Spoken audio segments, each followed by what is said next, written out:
Hello everyone and welcome to Valinko's channel. In today's video I will guide you through the steps to install .NET Framework 3.5 on Windows 11.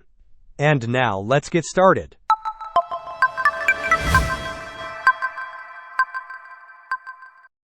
As many videos suggest, you can open the Start menu and search for optional features, then open the setting called Turn Windows Features On or Off. From there, you can check the box for .NET Framework 3.5, includes .NET 2.0, and click OK to begin the installation. However, on my Windows 11 25H2 system, this method didn't work. It always got stuck in the middle and eventually showed an error. So here's how to actually install it. First, you need a Windows 11 ISO. If you don't have one, download it from the official Microsoft website. Scroll down until you find Download Windows 11 Disk Image, ISO. Select Windows 11 Multi-Edition ISO. Click Confirm, then choose your language, and click Confirm again.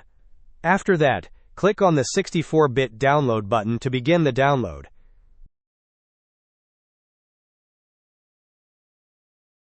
After downloading, right-click the ISO file and select Mount. Once it's mounted, note the drive letter assigned to it. In my example, it's E. Next, open the Start menu, search for CMD, right-click it, and choose Run as Administrator. This is important. Now copy the command I've placed in the video description.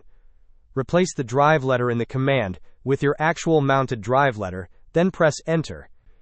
This method forces the system to copy the necessary files directly from the Windows 11 disk, which is why it works even when the regular method fails. Once it finishes, you'll see a message saying, "The operation completed successfully." It will then ask if you want to restart your computer. Type Y to restart. Hope this was helpful. Don't forget to like and subscribe if you enjoyed. As always, thanks for watching and I will see you in the next video.